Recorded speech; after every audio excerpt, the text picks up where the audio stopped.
الادب المفرد میں صحیح سند کے ساتھ روایت ہے، نبی کریم صلی اللہ علیہ وسلم نے فرمایا، یہ آدمی کی خوش بختی میں سے ہے کہ اسے وسیع رہائش گاہ، نیک ہمسایہ اور آرام دہ سواری مل جائے۔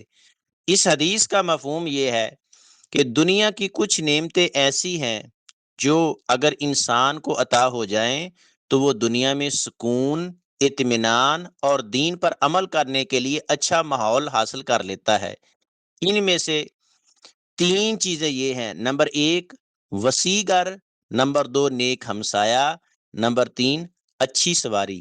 انسان کی طبیعت میں یہ ہے کہ اسے کھلا ماحول، پرسکون گھر ملے۔ تنگ مکان میں ذہنی دباؤ، جھگڑے، فتنے، فساد، آب و ہوا اور کئی مسائل جنم لیتے ہیں۔ وسعت سے مراد صرف بڑا محل ہی نہیں بلکہ ایسا گھر جو ضروریات زندگی اور راحت پوری کرے۔ نیک ہمسایہ اللہ کی بہت بڑی نعمت ہے۔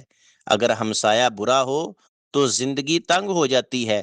فتنے، فساد، لڑائی جھگڑے، حسد، چگلی ہر وقت چلتی رہتی ہے۔